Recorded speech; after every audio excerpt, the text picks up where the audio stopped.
आज फिक्र का पहला फोकस महानगरी मुंबई में रहने वाले सितारों की सुरक्षा पर है, वो भी इस गंभीर प्रश्न के साथ कि कभी घर में घुसकर तो कभी बीच सड़क पर जब सितारों पर ही जानलेवा हमला हो रहे हों तो फिर मुंबई में आम लोग कितने महफूज हैं। आमची मुंबई में फिर महफूज कौन है? और कभी डी गैंग में खौफ का नाम रही मुंबई पुलिस के इकबाल पर बार बार इतनी आसानी से दाग क्यों और कैसे लग जा रहे हैं? तो इस न्यूज की शुरुआत बीते एक साल में मुंबई में हुए 3 हाई प्रोफाइल घटनाओं से कर लेते हैं। 14 अप्रैल 2024 को सलमान खान के घर पर फायरिंग हुई और लॉरेंस बिश्नोई गैंग पर आरोप लगे। 12 अक्टूबर 2024 को सलमान के करीबी बाबा सिद्दीकी की हत्या हुई और लॉरेंस गैंग ने जिम्मेदारी ली। और आज 16 जनवरी 2025 को सैफ अली खान के घर में घुसकर उन पर चाकुओं से जानलेवा वार किया गया और सैफ गंभीर रूप से जख्मी हो गए। तीनों ही वारदात में एक कॉमन बात है, तीनों की लोकेशन बांद्रा है, जो कि मुंबई का बहुत हाई प्रोफाइल और बहुत सेलेब स्टेटस वाला एड्रेस है। बांद्रा मुंबई का सबसे पॉश इलाका है, यहां तमाम फिल्मी सितारों के घर हैं और अब वो सभी सितारे इन लगातार होती घटनाओं से खुद को कहीं ना कहीं असुरक्षित महसूस कर रहे हैं। नया अपराध सैफ अली खान से जुड़ा है। आज दिन भर यह खबर ट्रेंड कर रही है। इस चैनल ने TV9 ने सबसे पहले देश में किसी भी चैनल से लगभग 20 मिनट पहले यह खबर ब्रेक की। यकीन मानिए, जब हम ये खबर ब्रेक कर रहे थे तो हमें भी यकीन नहीं हो रहा था कि कुछ ऐसा हो गया है, लेकिन अपनी जिम्मेदारी निभाते हुए सबसे पहले इस चैनल ने खबर को ब्रेक किया। सैफ अली खान पर किसने हमला किया, क्यों हमला किया, हमलावर के इरादे क्या थे, सैफ अली खान का इलाज कहां पर हुआ, अभी उनकी हालत कैसी है, उनका इलाज करने वाले डॉक्टर्स ने क्या बताया, घर वालों ने क्या बताया, मुंबई पुलिस ने हाई प्रोफाइल क्राइम की तह तक जाने के लिए अब तक क्या क्या किया है, मुंबई पुलिस की क्राइम ब्रांच ने शुरुआती जांच में वारदात के पीछे कौन कौन सी थ्योरी बताई है। फिक्र के सभी फैंस, सैफ अली खान और करीना कपूर खान के सभी फैंस के मन में ये सारे सवाल हो रहे होंगे। इन सभी सवालों के जवाब हम आपको देने वाले हैं। सबसे पहले आपको इस क्राइम की शुरुआत बताते हैं, ध्यान से देखिएगा एक एक डिटेलिंग। ये जो घर आप देख रहे हैं ना, ये वही घर है, दोनों तस्वीरें देखिए, जब सैफ अली खान इसमें शिफ्ट हुए। अभी हाल ही में कुछ महीने पहले वो शिफ्ट हुए हैं। सैफ अली खान और उनका परिवार बांद्रा के इसी सदगुरु शरण बिल्डिंग में रहता है। सैफ 12वीं मंजिल पर करीना कपूर और बच्चों के साथ रहते हैं। कहते हैं कि इसमें कई फ्लोर्स जो हैं उन पर सैफ अली खान का मतलब ऑक्यूपेशन है, वो रहते हैं वहां पर। कहा जा रहा है कि रात 2 बजे के करीब 2 बजे उनके घर चोर घुस आया। चोर जब 12वीं मंजिल पर बच्चों के कमरे में दाखिल होता है तो वहां पहले से मौजूद बेटे जहांगीर की देखभाल करने वाली नैनी चोर को देखकर जोर जोर से चिल्लाती है। सैफ ये आवाज सुनकर वहां तेजी से पहुंचते हैं। फिर इसके बाद चोर से उनकी हाथापाई होती है। इसी दौरान उस कथित चोर ने सैफ के ऊपर धारदार चाकू से 6 वार कर दिए। 2 जख्म बहुत गहरे थे। हाथापाई के दौरान जो नैनी है उसको भी चोटें आई। ऐसी जानकारी है कि हमलावर इसके बाद मौके से भाग गया। फिर सैफ के सबसे बड़े बेटे इब्राहिम अली जो है वो खून से लथपथ अपने पिता को ऑटो से लेकर लीलावती अस्पताल भागे। सैफ के घर से लीलावती अस्पताल बस कुछ ही मिनटों की दूरी पर है। सुबह 3:30 बजे उन्हें अस्पताल में भर्ती करवाया गया। पहले वो इमरजेंसी पहुंचते हैं। यहां पर स्पष्ट कर दें कि इब्राहिम उन्हें ऑटो में लेकर इसलिए भागे क्योंकि कहा जा रहा है कि वारदात के समय सैफ का ड्राइवर घर पर मौजूद नहीं था। इंटरेस्टिंग बात क्या है, यहां पर ऐसे जानकारी आ रही है कि इस बिल्डिंग में कई गार्ड्स हैं। यह भी बात सामने आ रही है कि सैफ के घर में जो लॉकिंग सिस्टम है वो बायोमेट्रिक्स है। फिर ये चोर घर के अंदर बच्चों के कमरे तक कैसे पहुंच गया, सोचने वाली बात है। डॉक्टरों ने इसके बाद जांच की तो पता चला कि सैफ अली खान के शरीर पर चाकू से किए गए 6 वार में नोक से खरोच के 2 निशान, लेकिन सबसे बड़ा घाव उनकी रीढ़ की हड्डी में हुआ। बताया जा रहा है कि चाकू का 2.5 इंच का एक टुकड़ा, 2.5 इंच का एक टुकड़ा जो कि काफी बड़ा होता है, रीढ़ की हड्डी में फंस गया था, जिसे सर्जरी करके निकाला गया। कई जगह ऐसा भी रिपोर्ट किया जा रहा है कि वहां से फ्लूइड भी लीक हो रहा था। इसके अलावा सैफ के गर्दन में गंभीर चोटें आई। 2 गहरे गांव प्लास्टिक सर्जरी जिनकी करनी पड़ी। सैफ फिलहाल लीलावती अस्पताल के ICU वार्ड में शिफ्ट किए जा चुके हैं। कांस्टेंट मॉनिटरिंग चल रही है। उनकी हालत खतरे से बाहर है, ये वहां पे डॉक्टर्स ने रिपोर्ट किया। अब आपके मन में प्रश्न होगा कि क्या कोई भी चोर जिसका मकसद घर में चोरी करना है, ये देखिए यार, एक बैग भी है, और ये कहीं से भी नोन एंट्री नहीं दिख रही है। वो किसी पर इस तरह खूनी हमला कर सकता है और चोर उनके घर में इतनी आसानी से दाखिल कैसे हो जाता है? क्योंकि सैफ कोई आम इंसान नहीं है। हमारे पास जानकारी है कि सैफ अली खान और करीना कपूर खान के पास स्टाफ का एक बड़ा घेरा है। पीएस, पीआरओ, ड्राइवर, माली, बॉडीगार्ड और नीचे कई गार्ड्स मौजूद हैं। इसमें सैफ और करीना के दोनों के पर्सनल स्टाफ को मिला ले तो इनकी संख्या करीब 13 है। ये स्टाफ दिन हो या रात हमेशा साथ में मौजूद रहता है। इसके अलावा घर में 24 घंटे काम करने वाले स्टाफ की संख्या 4 है। सैफ और करीना दोनों के पास कुल मिलाकर 6 ड्राइवर हैं। दोनों के अलग अलग 10 बॉडीगार्ड हैं, यानी घर के अंदर और बाहर मिलाकर 33 लोगों का पूरा लाव लश्कर। घर में इतने लोग होने के बावजूद एक चोर इतनी बड़ी वारदात को कैसे अंजाम देता है, वो भी बिना पकड़ में आए? घर से आसानी से एग्जिट हो जाती है, समझ से परे है। क्योंकि आप सैफ अली खान का ये घर फिर से देखिए। यहां काफी ऊंची बाउंड्री है, ये कई मंजिला ऊंची इमारत है। चोर ने सैफ पर यह हमला 12वीं मंजिल पर जाकर किया।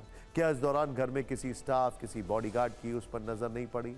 नजर पड़ी तो क्या किसी ने उसको पकड़ने की कोशिश नहीं की? तो इस पर पुलिस के एक अधिकारी ने शुरुआत में यह बताया कि मेन गेट से घर के अंदर कोई भी बाहरी व्यक्ति दाखिल नहीं हुआ। पुलिस को अब तक फोर्स एंट्री का भी कोई साइन नहीं मिला। यानी घटना के बाद हमलावर ने भागने के लिए सीढ़ियों का सहारा लिया। वो जब ऊपर पहुंचा तब भी लिफ्ट से नहीं गया था। पुलिस को संदिग्ध का सीसीटीवी वीडियो मिल चुका है, जो हमने आपको दिखाया। यह सीसीटीवी वीडियो 6ठी मंजिल का है। इंटरेस्टिंग बात है, आप अपनी टीवी स्क्रीन पर यह देखिए, इस समय उसी संदिग्ध का वीडियो देख रहे हैं। उसने पीठ पर एक बैकपैक टांग रखा है। संदिग्ध ने गले में कपड़ा लपेट रखा है। सीसीटीवी में उसका चेहरा रात 2:33 और 56 सेकंड पर रिकॉर्ड हुआ है। 2:33 और 56 सेकंड 3 बजे सैफ अली खान को बताया जा रहा है अस्पताल ले जाया गया। पुलिस ने संदिग्ध को पकड़ने के लिए 10 टीमें गठित कर ली हैं। पुलिस सूत्रों के अनुसार जिसने सैफ अली खान के घर में चोरी और हमला किया वो एक आदतन अपराधी हो सकता है। पुलिस को आशंका है कि इस प्रकार की वारदातों का केवल आदतन अपराधी ही अंजाम दे सकते हैं। पुलिस को संदिग्ध की लोकेशन मिल चुकी है। वो वारदात करने के बाद मुंबई के प्रभा देवी, जो कि बहुत कंजेस्टेड इलाका है, उसमें जाकर छिप गया है। पुलिस ने इसके अलावा सिक्योरिटी गार्ड और कर्मचारियों के फोन जब्त कर लिए हैं। 3 लोगों को हिरासत में ले लिया है। सैफ की टीम की ओर से कहा गया है कि अपराधी चोरी के मकसद से घर में घुसा था। पुलिस ने अज्ञात के खिलाफ एफआईआर दर्ज कर ली है। भारतीय न्याय संहिता की धारा 311, 312, 331(4), 331(6), 331(7) के तहत केस दर्ज किया गया है। पुलिस ने शुरुआत में घटना को लेकर शोर मचाने वाली सैफ की घरेलू सहायिका से पूछताछ की है। वो अस्पताल में इलाज कराने के बाद, ये देखिए उनका वीडियो, उनके हाथ में चोट लगी हुई है। हत्या के प्रयास और अवैध घुसपैठ की शिकायत दर्ज कराने के लिए थाने में गई थी। उसने पुलिस को दिए अपने बयान में एक चौंकाने वाली बात बताया है कि आरोपी और उसके बीच 1 करोड़ की मांग को लेकर विवाद हुआ। सैफ अली खान पर हमला करने वाले ने 1 करोड़ रुपए देने की मांग की। सैफ ने इस दौरान जब बीच बचाव किया तो आरोपी ने उन पर चाकू से हमला कर दिया। अब यहीं से चोरी वाली थ्योरी पर थोड़ा शक हो रहा है। क्या चोरी के इरादे से घुसा कोई अपराधी चाकू की नोक पर 1 करोड़ रुपए की मांग कर सकता है और उसको पता है वो आसानी से निकल जाएगा?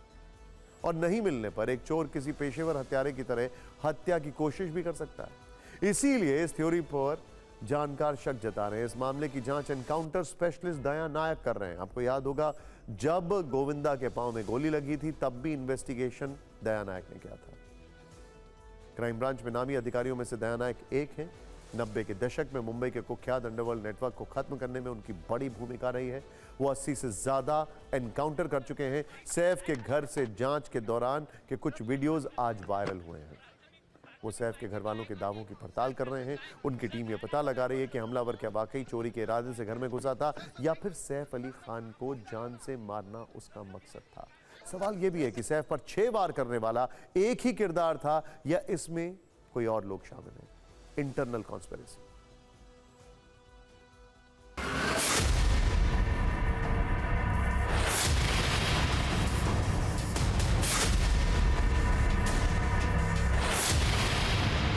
He sustained major injury to the thoracic spinal cord due to lodged knife in the spine.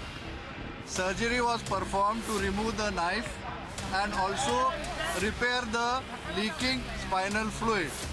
2 other deep wounds on his left hand and one on the neck was repaired by plastic surgery team. He is completely stable now. He is recovering well and out of danger.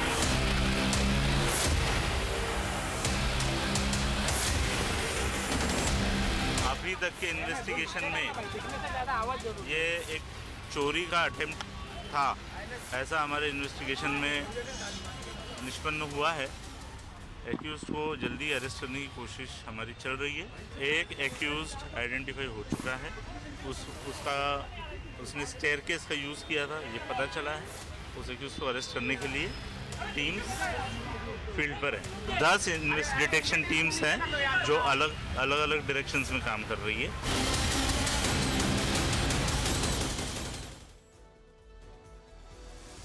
Salman Khan, बाबा सिद्दीकी और अब Saif Ali Khan. Security के perception के लिहाज से क्या मुंबई की जो celeb world है उसमें फिर से एक खौफ है? यहां तक कि सलमान खान के घर के बाहर बुलेट प्रूफ तक लगानी पड़ रही है। सोचिए जरा, सोचिए ये कौन से फ्रिंज एलिमेंट्स हैं?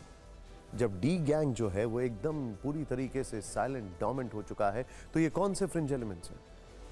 एक और प्रश्न जो शायद आप जानना चाहते होंगे, वारदात के वक्त सैफ की पत्नी करीना कपूर कहां पर थी? क्योंकि अस्पताल के बाहर ये वीडियो है, उनका एक वीडियो वायरल हो रहा है जब वो सैफ के भर्ती किए जाने के बाद बहुत घबराई हुई हालत में वहाँ पे स्टाफ से नॉन स्टॉप बातचीत कर रही हैं। स्टाफ बहुत, अगर आप ध्यान से देखें बॉडी लैंग्वेज को, तो स्टाफ एक एक चीज़ एक्सप्लेन करने की कोशिश कर रहा है। वो स्टाफ भी बहुत पैनिक में है। इस बारे में 2 जानकारियां मिली हैं। पहली, उनकी बहन करिश्मा कपूर के इंस्टाग्राम से उन्होंने अपनी बहन करीना कपूर, रिया कपूर और सोनम कपूर के साथ पार्टी की थी, जो कि इंस्टाग्राम स्टोरी पे दिखा। करिश्मा कपूर ने करीना कपूर और रिया कपूर और सोनम कपूर का नाम टैग करते हुए फोटो शेयर की है। माना जा रहा है कि यह पार्टी सोनम कपूर के घर पर हुई थी। तस्वीर पोस्ट करने का समय रात के करीब 11 बजे, यानी कि यह बात सैफ पर हमले से लगभग 3.5 घंटे पहले की है। मुंबई पुलिस ने जानकारी दी है कि जब हमला हुआ उस समय सैफ, करीना और दोनों बच्चे घर पर थे। साहिका ने पुलिस को दिए बयान में भी बताया है कि जब चोर ने उस पर हमला किया तो शोर सुनकर सैफ और करीना दोनों साथ में ही कमरे में आए थे। सैफ अली खान पर हमला होने के बाद उनके घर से ही पुलिस को फोन भी किया गया था और जैसे ही यह खबर हेडलाइन बनी, मुंबई में सैफ को लेकर सितारों की फिक्र बढ़ गई। अनुपम खेर, जिनकी कल एक फिल्म रिलीज होने वाली है, उन्होंने लिखा कि इतनी सुरक्षा के बीच कोई घर में कैसे घुस सकता है। पूजा भट्ट, हमारी सुरक्षा कहां है, वो लिखती हैं। मैं कानून व्यवस्था पर गंभीर सवाल खड़े कर रही हूं। जूनियर एनटीआर ने लिखा, जिनके साथ सैफ की अभी फिल्म आई है, उन्होंने लिखा कि सैफ अली खान पर हमले से हैरान और दुखी हूं। सैफ पर अटैक का मुद्दा राजनीतिक रंग भी ले चुका है। मुंबई से लेकर दिल्ली तक जहां विपक्ष सरकार और सिस्टम पर सवाल खड़े कर रहा है, वहीं महाराष्ट्र के मुख्यमंत्री देवेंद्र फडणवीस ने कहा है कि सैफ अली खान पर हमला गंभीर घटना है, लेकिन मुंबई को असुरक्षित बताना शायद ठीक नहीं है, यह गलत है।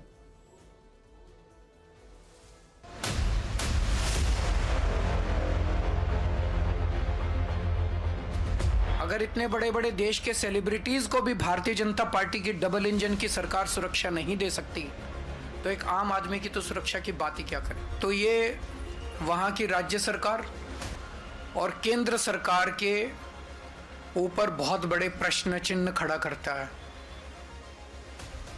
इसका मतलब दोनों सरकारें लोगों को सुरक्षा देने में नाकाम रही हैं। इसके बारे में पुलिस ने आपको सारी जानकारी दी हुई है। ये किस प्रकार का हमला है, इसके पीछे क्या है, किस प्रकार की मंशा से ये हुआ, ये सारी चीजें आपके सामने आ चुकी हैं।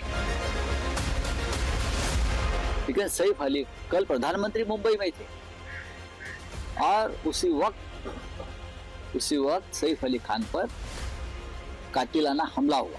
आरोपी की क्या मंशा थी? क्या वो चोरी के बहाने से आया था या इसके पीछे और कुछ कारण थे? किसी को भी बख्शा नहीं जाएगा। सलमान खान को अपने घरों के खिड़कियों पर बुलेट प्रूफ कांच लगाने पड़ते हैं और सैफ अली खान को घर में घुसकर उन पे हमला हो सकता है, तो ये सरासर गृह मंत्री का और सरकार का फेलियर है। ये लॉ एंड ऑर्डर व्यवस्था जो मुंबई की है वो is considered one of the best in the world, सिर्फ देश में ही नहीं, one of the best in the world, और उसको चोट पहुंचाने का काम लगातार चल रहा है। सैफ अली खान पर हुए जानलेवा हमले से अब से थोड़ी देर पहले हमारे पास एक और एक्सक्लूसिव जानकारी सामने आई है। जिस कमरे में हाथापाई हुई वहां सीसीटीवी लगा हुआ है, लेकिन ऐसी सूचना है कि यह सीसीटीवी बंद है। अब ये क्यों बंद है, ये भी जांच का विषय है। इस सब के बीच में एक और इंफॉर्मेशन जो अभी हमारे पास आई है वो ये है कि इसको इन्वेस्टिगेट करने के लिए सभी टीमें जो हैं उनके रोल तय कर दिए गए हैं। आरोपी को पकड़ने के लिए मुंबई पुलिस की 20 टीमें बनाई गई हैं और ये हमारी इनपुट डेस्क से अभी इनपुट आया।